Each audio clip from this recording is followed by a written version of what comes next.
अयोध्या तनाजे पर कौमी अक़लियती कमीशन के चेयरमैन ने बड़ा बयान दिया है। कौमी अक़लियती कमीशन के चेयरमैन गयूरुल हसन ने राम मंदिर की तामीर की हिमायत की है। गयूरुल हसन रिजवी ने कहा कि अक्सरियती तबके के लोगों की अकीदत राम मंदिर से जुड़ी है और राम मंदिर की तामीर ही अयोध्या मसले का हल है। उन्होंने सुप्रीम कोर्ट से अपील की कि इस मामले पर जल्द से जल्द सुनवाई करे। गयूरुल हसन रिजवी ने यह भी कहा कि अगर सुप्रीम कोर्ट का फैसला मस्जिद के हक में भी आ गया तब भी मस्जिद नहीं बन सकेगी। कौमी अक़लियती कमीशन के चेयरमैन ने खुद न्यूज़ 18 से खास गुफ्तगू की। लेकर जो राजनीति तेज हो गई, इस पर बात करने के लिए हमारे साथ राष्ट्रीय अल्पसंख्यक आयोग के चेयरमैन गयूरुल हसन रिजवी साहब हैं। आपसे जानना चाहेंगे कि जो राजनीति तेज हो रही है, इसमें कमीशन की क्या जिम्मेदारी है? क्या आपके पास भी कुछ ऐसी अर्जियां आई हैं कि इसमें मुदाखलत की जाए? जी, मेरे पास यानी कमीशन के पास अल्पसंख्यक समाज से कई लोगों ने लिखा है इस मामले को लेकर के, और कई लोगों ने मुझसे पर्सनल व्यक्तिगत भी संपर्क किया है। जो माहौल इस वक्त देश में है राम मंदिर को लेकर के, उसमें एक तरह से जो माइनॉरिटी के लोग, खासकर जो मुस्लिम समाज है, वो इस मामले में थोड़ा भयभीत है, डर रहा है। वो उसका कहना यह है कि अगर ये आंदोलन का रूप लेता है या कोई लॉ एंड ऑर्डर की स्थिति खराब हो जाती है तो उस वक्त फिर सबसे ज्यादा इसमें परेशानी दोनों ही समाज को होती है, लेकिन अल्पसंख्यक समाज ज्यादा नुकसान उठाता है। देखिए, मेरा ऐसा मानना है कि अयोध्या में अगर मस्जिद बन भी जाए तो नमाज नहीं हो सकती, ना वहां कभी मस्जिद बन सकती है, ना वहां कभी नमाज हो सकती है। फैसला जो भी आए, जिसके भी पक्ष में आए, बनना वहां राम मंदिर ही है। इसलिए जल्द से जल्द देश में इस बात का एका हो जाए और दोनों समाज इस मामले में सोच करके, और जितनी जल्दी वहां राम मंदिर बन जाए उतनी जल्दी देश में एकता, भाईचारा और आपसी सौहार्द कायम हो सकेगा। लेकिन कुछ लोगों का यह भी कहना है कि सुप्रीम कोर्ट सबसे बड़ी अदालत है और इसके फैसले का इंतजार करना चाहिए। जब इतने साल इंतजार किया तो कुछ साल और इंतजार करें। तो क्या सुप्रीम कोर्ट का इंतजार करना चाहिए? वहां पे बदस्तूर जनवरी से हो सकता है कि सुनवाई शुरू हो। नहीं, बिल्कुल सुप्रीम कोर्ट में है और सुप्रीम कोर्ट का जजमेंट का इंतजार करना चाहिए। इसीलिए सुप्रीम कोर्ट जल्दी सुने, माननीय उच्च न्यायालय देर ना करे, क्योंकि जब देर करता है तो जो माहौल बन रहा है और जो बनेगा, आगे बनने की संभावना है, वो माहौल से बचा जा सके, ऐसा मानना है मेरा। ऐसा मानना है कमीशन के चेयरपर्सन के नाते कि इन हालात बनने से पहले ही कमीशन को कोई इकदाम उठा लेना चाहिए जिससे इस तरह के हालात न बन पाए और कोई घटना न घट पाए, लॉ एंड ऑर्डर का मामला न बने, डिस्टर्ब ना हो। इसलिए national commission for minorities Ayodhya के मसले को लेकर चाहता है कि जल्द से जल्द उसका हल निकल आए और जल्द से जल्द वहां पर एक जो बहुसंख्यक समाज है जिसकी भावनाएं इससे जुड़ी हैं, वहां राम मंदिर बन जाए, क्योंकि वहां ना मस्जिद बन सकती है ना नमाज हो सकती है। ये पूर्ण रूप से सत्य है। तो क्यों ना वहां पर जल्दी से जल्दी राम मंदिर बन जाए। बहुत शुक्रिया हमसे बात करने के लिए। तो ये थे नेशनल माइनॉरिटी कमीशन के चेयरमैन गयूरुल हसन रिजवी साहब, जिनका कहना है कि हालात बद से बदतर हों, इससे पहले कुछ अयोध्या विवाद को किसी तरह से सुलझा देना चाहिए और अगर मंदिर बन जाता है तो वो पूरे देश हित में हो सकता है। Ehtisham Khan, news 18 India, Delhi. नाज़रीन, इस मामले पर हम बात करेंगे आलिम दीन मौलाना खालिद रशीद फिरंगी महली से। वो हमारे साथ लखनऊ से जुड़ चुके हैं। सबसे पहले आपका न्यूज़ 18 में इस्तकबाल करते हैं। आपसे जानना चाहेंगे मौलाना साहब की कौमी अक़लियती कमीशन के चेयरमैन ने जो बयान दिया है, गयूरुल हसन ने जो बयान दिया है कि अक्सरियती तबके के लोगों की जो अकीदत है वो राम मंदिर से जुड़ी है और इस जगह पर जो है मंदिर ही बनना चाहिए, तो आप इस बयान को किस तरीके से देखते हैं? देखिए, उसूली तौर पर माइनॉरिटी कमीशन की तश्कील इसलिए की गई थी कि वो माइनॉरिटीज की आवाज उठाए। माइनॉरिटीज की अकीदत मंदिर और मस्जिद से जुड़ी हुई है, ये सभी लोग जानते हैं। और ना मालूम इतनी नाउम्मीदी का इजहार बार बार क्यों किया जाता है कि वहाँ पे मस्जिद नहीं बन सकेगी। अगर अदालत का फैसला हमारे हक में आता है तो क्या हमें मुल्क की कानून पर, मुल्क की पुलिस पर, मुल्क के कानून साज एजेंसियों पर इतना एतमाद नहीं है कि अदालत के फैसले का निफाज किया जा सकेगा? ये अजीब और गरीब बातें की जा रही हैं। और दूसरी बात ये नहीं समझ में आता है कि एकदम से सबके अंदर इतनी एनर्जी क्यों पैदा हो गई कि अदालत का फैसला फौरन आ जाए, जबकि पिछले 4 सालों से खामोशी और सुकूत सबने इख्तियार किया हुआ था। जी, गयूरुल हसन की तरफ से इस तरह का बयान आना कहीं ना कहीं सुप्रीम कोर्ट का अभी जो फैसला आना वो बाकी है, तो उनके इस बयान को आप किस तरीके से देखते हैं? नहीं, बयान अफसोसनाक है। सुप्रीम कोर्ट इस मुल्क की सबसे बड़ी अदालत है। जितने भी कॉन्स्टिट्यूशनल पोस्ट पे लोग बैठे हैं उनकी ये कानूनी जिम्मेदारी है, कॉन्स्टिट्यूशनल उनकी जिम्मेदारी है कि जितने भी इंस्टीट्यूशन से उनकी लाज रखे, उनकी हिफाजत करें। और अदलिया पर हम लोगों का पूरा भरोसा, हम या आप या कोई भी शख्स सुप्रीम कोर्ट को ये डिक्टेट नहीं कर सकता कि वो किस केस की कब सुनवाई करे। तो मौलाना साहब, कहीं ना कहीं मुस्लिम तबका भी इनके इस बयान से नाराज होगा? नहीं, यकीनी तौर पर मुसलमानों को पूरा इत्तेकाद अपने मुल्क के कानून यहाँ की अदलिया पर है। हम लोग चाहते हैं कि ये मसला हमेशा के लिए एक बार हल हो जाए, लेकिन जिस तरीके से तरह तरह की बयानबाजी करके मुसलमानों को डराया और धमकाया जा रहा है, तो ये बात भी रोज़ रोशन की तरह है कि मुसलमान सिर्फ एक अल्लाह के अलावा किसी से ना कभी डरा है, ना खौफज़दा हुआ है। हम चाहते हैं कि हमारे मसाइल मुल्क के कानून के दायरे में रहते हुए हल हों। तो आप भी यही चाहते हैं कि सुप्रीम कोर्ट जो है सबसे बड़ी अदलिया है, उनका जब फैसला आएगा तो उसी पे सबको जो मंजूरी होनी चाहिए, सब रजामंद होने चाहिए?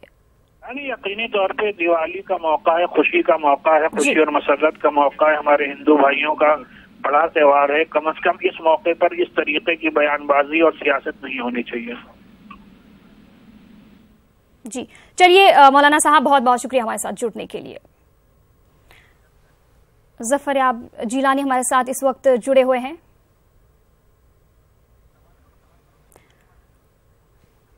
जफर याब जिलानी साहब, आपका इस्तकबाल करते हैं। सबसे पहले आपसे जानना चाहेंगे कि किस तरह का बयान जो है कौमी अक़लियती कमीशन के चेयरमैन गयूरुल हसन ने जो दिया है इस वक्त, किस तरीके से आप उनके इस बयान को देखते हैं?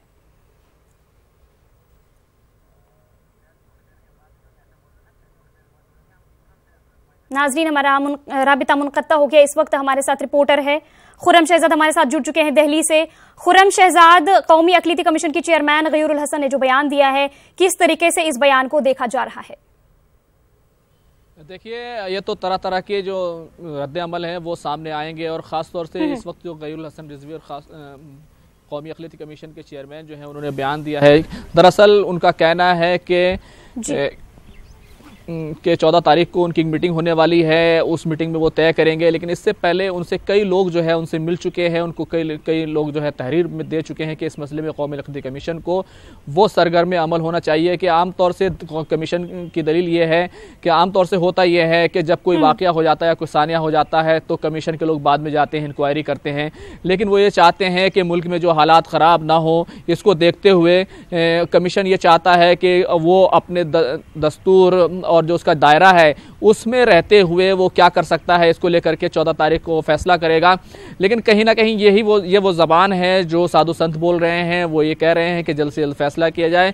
कमीशन ने यह भी कहा है कि वो ये फैसला भी लेगा, क्या वो सुप्रीम कोर्ट जा सकता है और सुप्रीम कोर्ट से अपील कर सकता है कि इस मामले में जल्द से जल्द समाअत की जाए। लेकिन जो सबसे बड़ी दलील है कमीशन की वो ये है, क्योंकि हम मुसलमानों को इस मसले से सबसे ज़्यादा जो है दिक्कत हो रही है, तहफ़्फ़ुज़ उन्हें नहीं मिल पा रहा है, जगह जगह हालात बिगड़ रहे हैं, तो मुसलमानों के सेफ गार्ड के लिए इस मसले का हल होना ज़रूरी है।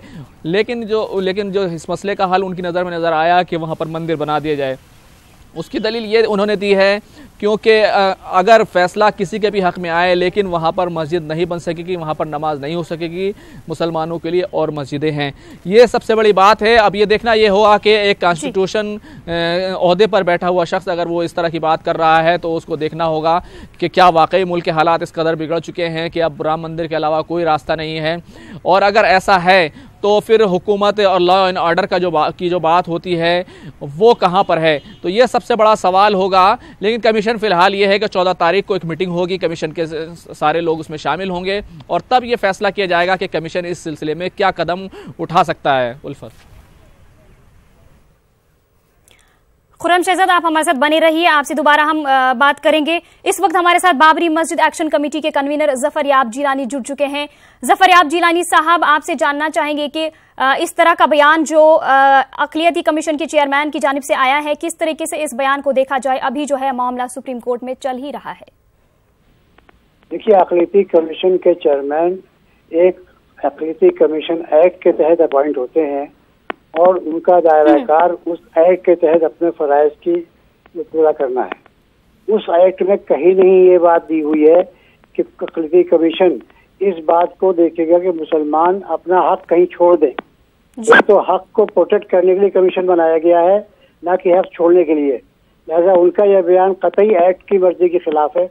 दूसरे ये कि अगर उनका बयान अपनी जाती हैसियत में है तो वो भाजपा में है, लिहाजा भाजपा के किसी मुसलमान लीडर का मुसलमानों के लिए बयान की कोई अहमियत नहीं है। मुसलमान उसको न पढ़ता है न सुनता है। तीसरी बात यह है कि मुसलमानों का दस्तूरी हक है मस्जिद के लिए मुकदमा अपना करना, वो उन्होंने कर रखा है। सुप्रीम कोर्ट ने हाई कोर्ट के आर्डर को फिलहाल स्टे कर रखा है। हाई कोर्ट मुसलमानों को 1/3 हिस्सा उसमें दे चुका है। तो जो ये उनका मशवरा है ये वो अपने हाथ तक रखे महदूद। मेरा ख्याल से उनके मशवरे पर कोई भी मुसलमान ना अमल करने की बात सोचता है और ना इसकी कोई अहमियत देता है। लिहाजा मैं समझता हूँ कि उनका ये बयान कतई गैर मुनासिब। उनको आइंदा ऐसा बयान देने से पहले अपने एक्ट का मुताला कर लेना चाहिए। ज़फ़रयाब जिलानी साहब, ये इख्तियार तो सुप्रीम कोर्ट को हासिल है कि वो इस तरीके का जो है फैसला करें, तो आप कहीं ना कहीं ये गैर जिम्मेदाराना बयान है उनका। इख्तियार को कौन चैलेंज कर रहा है? मुसलमान मुस्तकिल ये कह रहे हैं, शायद आपने ना सुना हो लेकिन पूरा मुल्क सुन रहा है कि सुप्रीम कोर्ट जो फैसला करेगा वो पूरा मुल्क मानेगा। बिल्कुल। तो उसको कौन चैलेंज कर रहा है? चलिए, बहुत बहुत शुक्रिया हमारे साथ जुड़ने के लिए। खुर्रम, आपके पास दोबारा आएंगे। जिस तरह का ये बयान सामने आया हुआ है, उन्होंने जो कहा है कि सुप्रीम कोर्ट से अपील की जाएगी कि इस मामले पर जल्द से जल्द समाअत की जाए, क्या कहेंगे?